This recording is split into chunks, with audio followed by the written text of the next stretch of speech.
The Dirt with me, Mike Howell, an economics podcast where I present the down and dirty agronomic science to help grow crops and bottom lines. Inspired by eKonomics.com, farming's go-to informational resource, I'm here to break down the latest crop nutrition research, news, and issues, helping farmers make better business decisions through actionable insights. Let's dig in.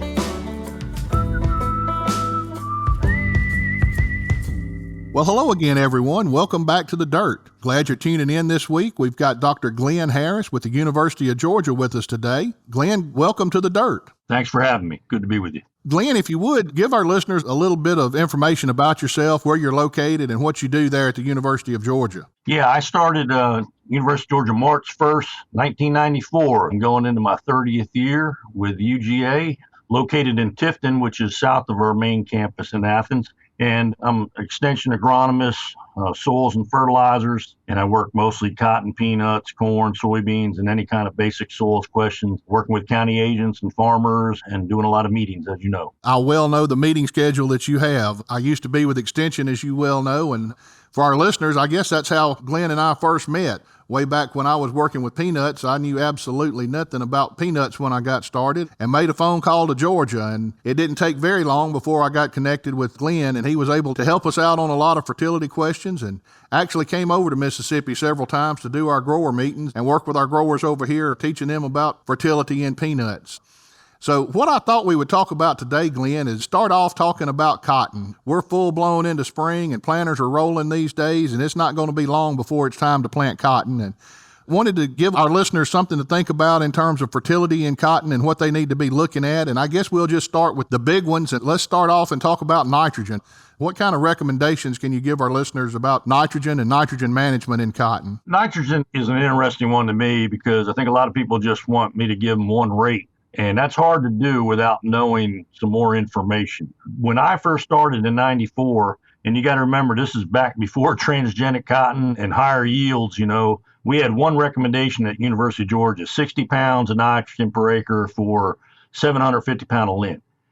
And what happened was when we went to transgenics starting in 96, and soon after that, we started making higher yields. All of a sudden, people started making 3-bale cotton. And I had county agents ask me, they said, that must take a little more nitrogen. And sure enough, we did some on-farm studies and some small plot studies, and we actually increased our nitrogen rates. We go by yield goal, and I'm surprised other surrounding states don't focus on this as much. But we still have that 60 pound of nitrogen per acre for 750 pound lint.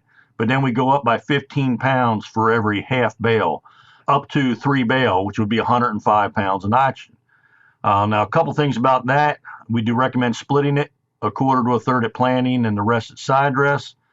And also, I think a lot of people still don't believe you can make 3 bale on 105 pounds of nitrogen in South Georgia, but you can. We might have to go up to 120 if we're battling some other things. It's an interesting question to me. Overall, I think we're doing a pretty good job with nitrogen management. Dr. Harris, you mentioned there's a lot of factors that go into that, and one thing that comes to mind is soil type. Now, I know in my neck of the woods over in the Mississippi area, we've got a lot of sandy soils like you do there in Georgia, but we also grow a lot of cotton on some heavy clay, some buckshot type soils. I know you don't have quite as much of that heavy clay soil as we do, but does the soil type have a lot to do with nitrogen and the rates that we'll use? Yes, no doubt. In fact, when I was just talking, I was thinking that in the back of my mind, and we haven't got it to the point where we can actually tell you your exact soil series, exactly what you need, but we got them separated out in Georgia to coastal plain and then Piedmont and, of course, deep sands. And deep sand technically for us is if you don't have any subsoil within the top 20 inches. And we have some of those soils. Like you said, we don't have a lot of that buckshot delta ice cream soil like you have, they call it. We don't grow a lot of our cotton on a heavier clay, but the Piedmont soil's got a little clay in it. It's a little different, but that's definitely a factor. The deep sands is the one that's interesting, but again, even on a deep sand, irrigated deep sand, if you split your nitrogen, we don't think you need to go much above 120 pounds of N per acre total. We've talked a lot on the podcast in previous episodes about split applications to make sure we're not losing that. But another thing we've talked about, Glen, is a lot of these products out there today that we can use to help prevent this nitrogen loss. We know we can lose nitrogen through volatilization and leaching and denitrification. Are you a fan of some of these products to help with this, or is that something we're wasting our money on? That's a great question, Mike. I'm kind of a fan from the standpoint is that there are urease inhibitors and nitrification inhibitors that are out there that will work, and that's good.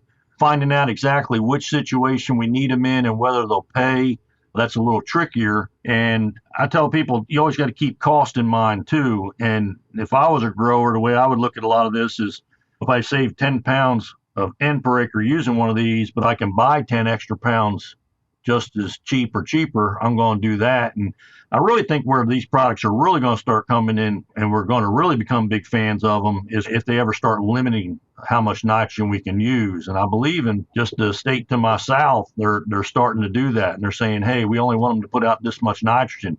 That's really going to make those products valuable to us. That's right. We're constantly hearing things about that and keeping our eyes open for that. Glenn, anything else on nitrogen before we move on? The split thing between planting and side dress, of course, between first square and first bloom. We can do some foliar. We do have people doing foliar. Foliar is interesting to me. A lot of people seem to love it or hate it. But, feed grade urea, and there's other products out there, a little foliar feeding during peak bloom. You can't split nitrogen up on cotton as good as you can on corn. Again, I work all crops. We're putting, nitrogen out through the pivot on corn up to tassel.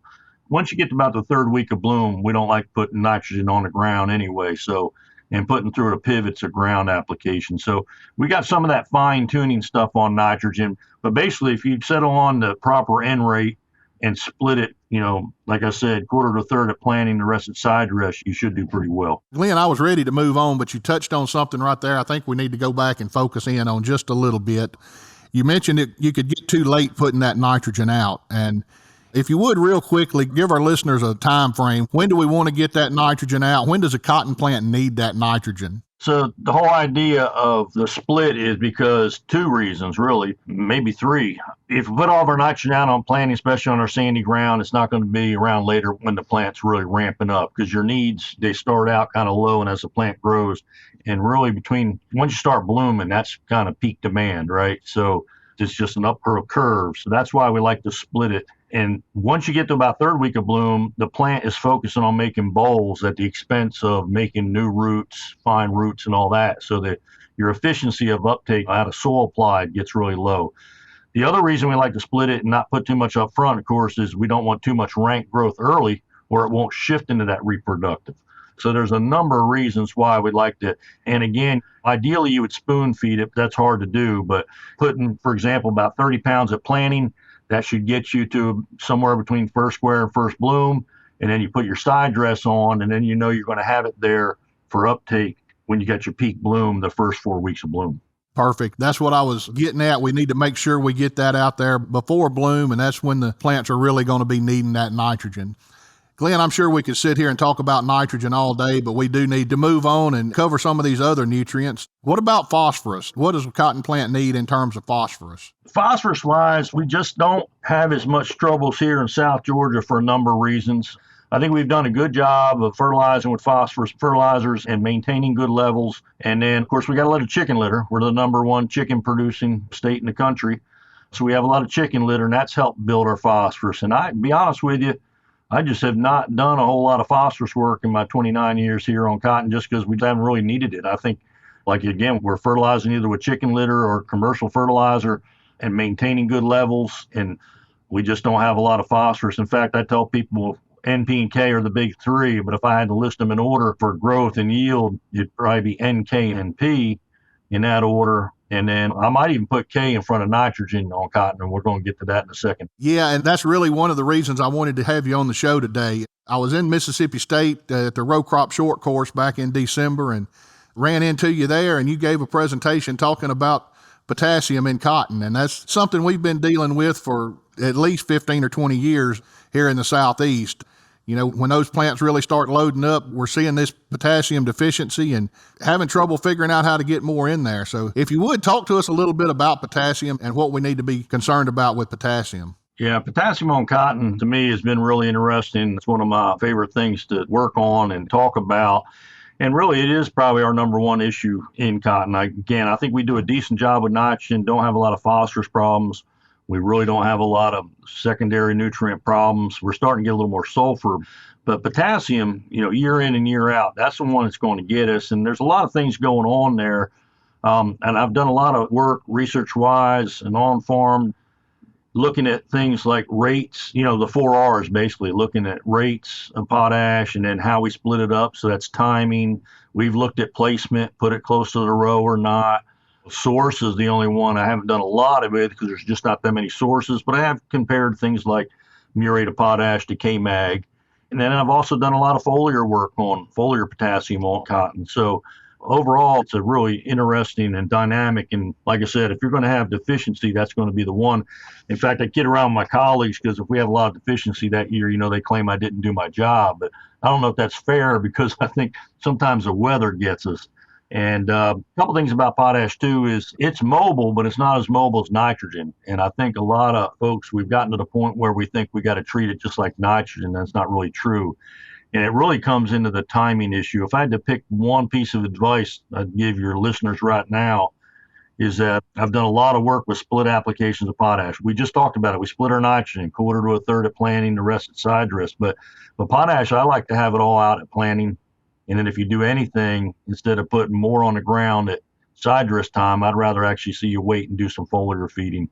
At least it's worked for us in South Georgia. It's just something about how potash works. And then it's a little tricky too, because when I start telling people I don't think split applications is helping them, they'll say something like, well, I put all my potash at planting and then I put some extra at side dress. And I'm thinking, yeah, that's probably going to work pretty well. But that's different than taking your recommendation and putting half at planting and then waiting till side dress to put your other half. I've run into troubles doing that. Yeah, I've actually had some deficiencies and yield decreases doing that. So the split, and that's probably what I talked about there in Starkville. The split is probably one of the most interesting things right now still going on cotton. Dr. Harris, we talked about splitting that potassium application, and you said you really aren't a fan of that, but some growers are seeing a benefit from putting extra on in that late time period. Is that a good idea, or can we be putting out too much? We don't want to, if these prices and environmental concerns that we're constantly worried about, we don't want to be putting out too much if we don't need it. Are the plants actually taking it up? Is that something that's going to benefit us?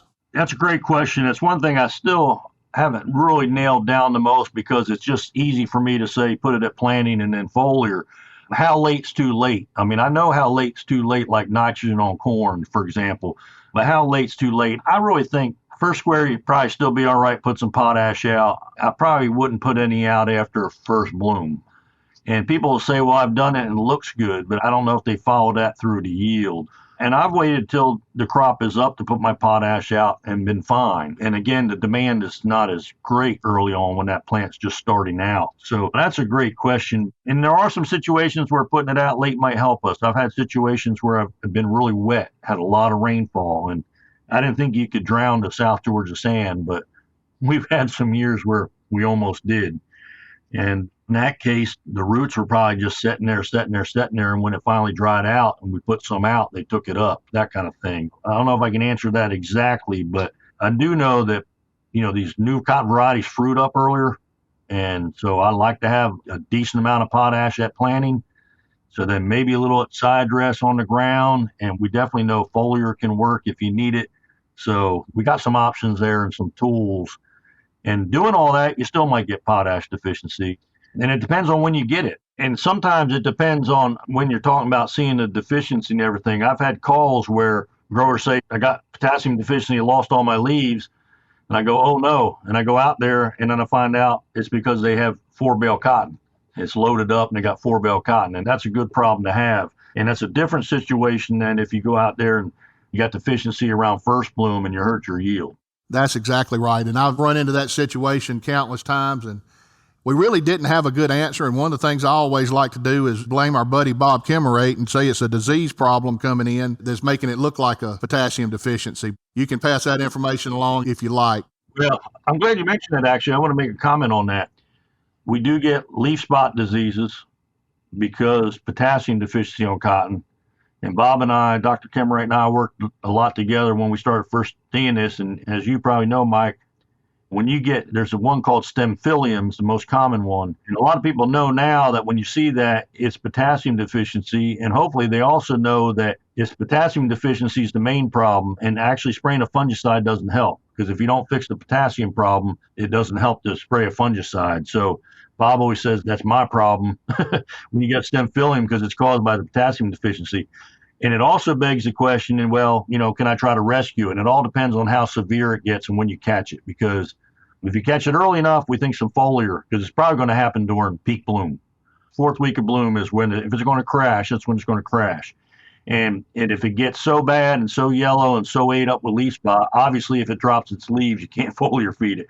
But if you can catch it early enough when it starts just starting up to yellow up, first get the spots, you might be able to do some foliar feeding. That's exactly right. Timing you just mentioned, we always see it. And I always told growers that it's going to show up that first rainfall we get right after the 4th of July. I don't know what the rainfall after the 4th of July has to do with it, if that just makes that plant take off growing with the extra rainfall they get. But that's when we always start seeing it, and it just goes downhill from there. Interesting. Around here, we usually get some pretty warm weather around 4th of July. If it's going to be 100 degrees, that seems to be when it is, too. Might all come together as a perfect storm. And I hope Dr. Kimrate's not going to get upset with us talking about him a little bit. That was just a good lead in to talk about this disease cycle as well. He's a good friend of mine. He'll get over it. Dr. Harris, one other thing you mentioned in that was the need for sulfur, an increase in need for sulfur. And that's something we've talked a little bit about on the show as well. What can you tell us about sulfur? Both corn and cotton is interesting to me. I don't know why, but we seem to be seeing a little more sulfur deficiencies, maybe because we're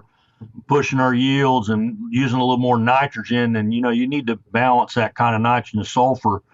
And the best way to do that really is on both those crops. And it's probably more critical in corn and cotton even, but I like to have some sulfur at planting and then also with my side dress nitrogen. And the good news is we got a lot of sulfur materials out there. There's plenty of options to put stuff at pre-plant. And then we also have nitrogen side dressing materials that have sulfur in them. If you're using urea or ammonium nitrate, you can blend in ammonium sulfate or something else. We have liquids that have sulfur, liquid nitrogen that have sulfur in them. And nice thing about that is even if you start pushing your nitrogen rates, you got that sulfur in that with the material, so it kind of balances itself. I don't talk a lot about balances and ratios, but that nitrogen, sulfur, and really if you think you have a sulfur problem, the best thing to do is take a tissue sample and we'll look at the nitrogen sulfur ratio in the tissue, and that will tell us. Again, I think people are getting a little carried away with all the ratios in the tissue and all that. But one that you can take to the bank is that nitrogen sulfur ratio in the tissue. That's exactly right. And I'm seeing sulfur deficiencies in a lot of crops these days. Dr. Harris, we've talked about the big 4 nutrients there, but we know we've got a couple other macronutrients and then a ton of micronutrients we haven't touched on. Are there any of those that bring out something specific we need to talk about today? The good news is we don't have a lot of calcium problems. If you're aliming to where you should be and using gypsum on your peanut in rotation, our calcium levels are good. Magnesium, we don't have a lot of troubles with it. We used to actually track magnesium in petiole sample and we dropped it because we just don't have that many magnesium problems. And then micronutrients, really, boron, we still have a half a pound of boron per acre recommendation. It's easier to do with foliar feeds if you're going to put it on the ground, and that's important to pollination and fruiting, so that's still in there. After that, we soil test for zinc and manganese, but we really rarely have those. I see those problems on cotton. We'll see manganese deficiency and zinc toxicity on the peanut, of course, but as far as cotton, luckily, it doesn't seem to be too susceptible to zinc or manganese deficiency. Dr. Harris, you touched on one other thing there that I'm glad you touched on. We went through a spell in the first season that every guest I had was touching on pH, and we had a discussion about pH just about every episode. You mentioned the pH and making sure that our pH is right. Do you want to elaborate on pH just a little more before we move on? I'm kind of smiling. I was smiling when you said that because it's probably a good thing because pH is super critical, as you know. And we're even at the point where we're grid sampling and recommending 2.5 acre grids and variable rate liming. And that can take care of a lot of this stuff. And the interesting thing is, again, most of our cotton growers also grow peanuts. And they worry about zinc toxicity because peanuts are sensitive. So we have a tendency to bring the pH up to take care of zinc toxicity on peanut. In theory, you could force a manganese deficiency, I guess, on cotton, but luckily we don't see it that much. But there's a balance there. And luckily we have some research-based graphs that I could show you that we basically tell you, depending on where your zinc levels in your soil, you need to have your pH here to take care of zinc toxicity on peanut. But then also, if you want to avoid, I have another graph, if you want to avoid manganese deficiency on peanut or cotton, this is where you need to run your manganese levels depending on where you want your pH. So both of those micronutrients are they're dependent, their availability is dependent on the pH. And it's kind of interesting to me. I thought about it a long time, and I look at those graphs all the time, and I can look at them and understand them. But if you haven't seen them for a while, it just takes a little while to think about it. That, yeah, when you're trying to tie up zinc to help a peanut, you could be hurting. You're tying up your manganese also and causing a deficiency. That's right. All of this works hand in hand, and it's a fine balance in there. Glen, you've mentioned peanuts a couple of times, and we wanted to talk a little bit about peanuts as well today.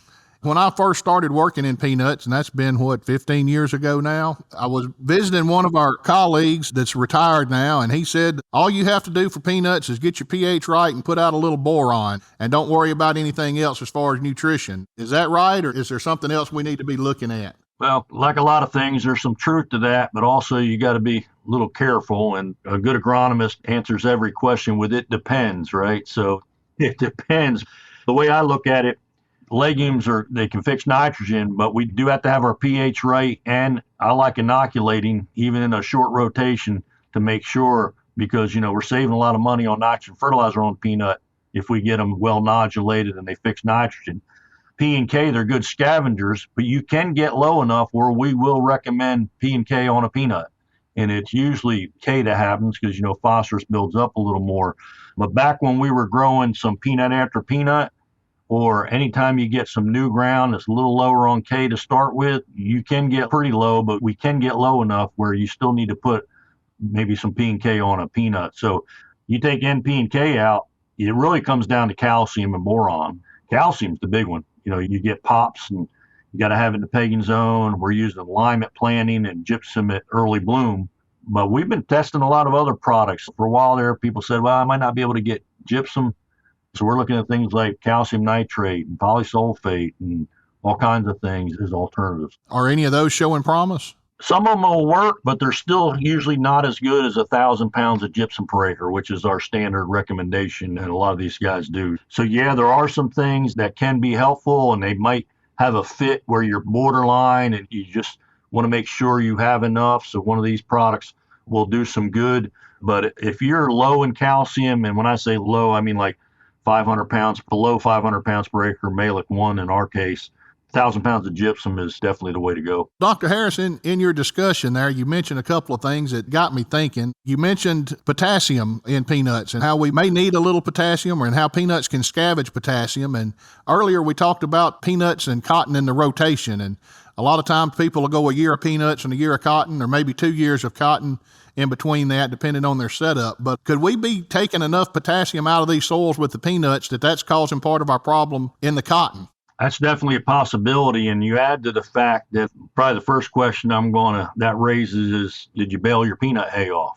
Because when you remove peanut hay, you're taking a significant amount of potash off.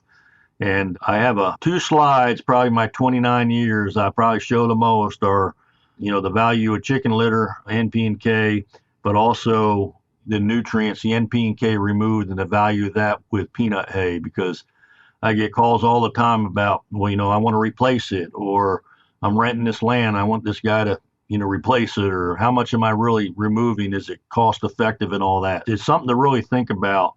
And you don't take all the peanut hay off. A lot of those fine leaves stay behind, but you're removing a significant amount of potash, and that could cause a problem. Right. And earlier in our cotton discussion, you mentioned the ratio for nitrogen and sulfur. And we don't think about nitrogen in peanuts that much, being as they are a legume, but what about sulfur in peanuts, especially since we're pushing these yields up higher and higher on peanuts?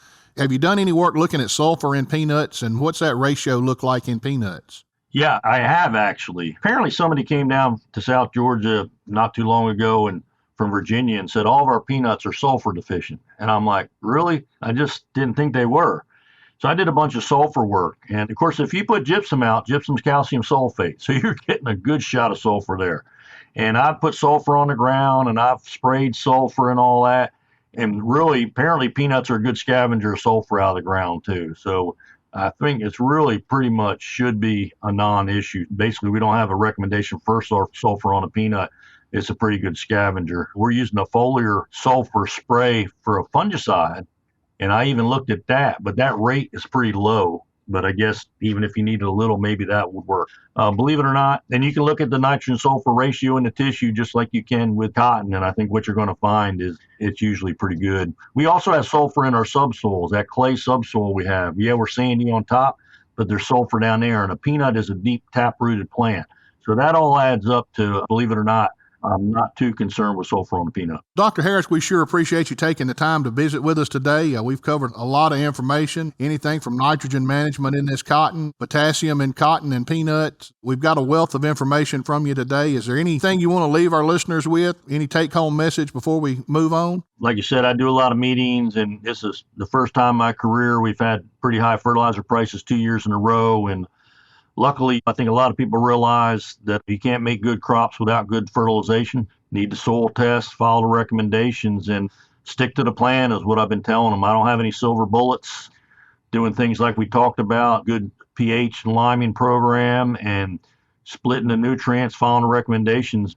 It takes good fertilizer to make good yields, and fertilizing by realistic yield goals. I'm hoping we're going to have another good year this year. Dr. Harris, we sure appreciate it, and we sure hope that this information can help our growers get a better year in and make some good yields this year. Listeners, thanks for tuning in this week. I hope you enjoyed the section on peanuts and cotton. And now we'll transition and talk about our famous agronomist of the week.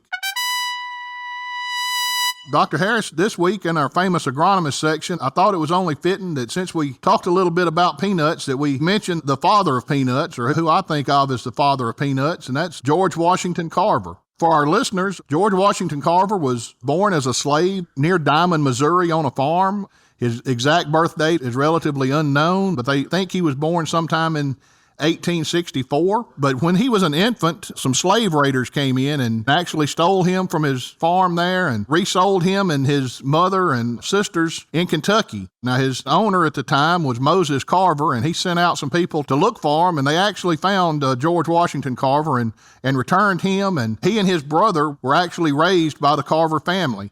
Early on, his brother worked on the farm and did a lot of work on the farm, but George was kind of a sickly child and wasn't capable of doing that kind of work. So he stayed with Moses' wife, Susan, around the house and learned to do a lot of the things around the house. And gardening was one of those chores that he was doing around the house, and he developed an interest in plants at that time. At the age of 11, George left the farm and went to attend an all-black school in a nearby town, but was kind of disappointed with the education he was getting there, and moved to another town in Kansas and finished his high school there at Minneapolis High School in Minneapolis, Kansas. He applied to go to a junior college there and was accepted, but when they found out that he was a black man, they actually refused to let him come on campus, and he had to pursue his studies elsewhere. George Washington Carver ended up now at what's called Iowa State University. At the time, it was Iowa State Agriculture School, and he was the first African-American in the history of the United States to earn a BS degree. His professor was so impressed with his work that he was doing on soybeans that he asked him to stay on and get a master's degree. He did that, and when he completed his master's degree, Booker T. Washington asked him to come to Tuskegee in Alabama. They had set up a program to work on agriculture at Tuskegee, and George Washington Carver took on that assignment and finished his career there. Now, he's most known for a lot of his inventions and work in peanuts, but he also did work with sweet potatoes and soybeans. He was focused on working on crops that low-income people could work with, and those were the three main crops that he worked on. He had a lot of inventions and helped develop a lot of things, and one thing he gets credit for a lot of times is the development of peanut butter. But if you really get to studying, that is one that he actually didn't work on. He did not discover peanut butter or invent peanut butter among many of his inventions. George Washington Carver was a great man. He did a lot to develop the peanut industry in the United States, and we owe a lot of gratitude to him for this.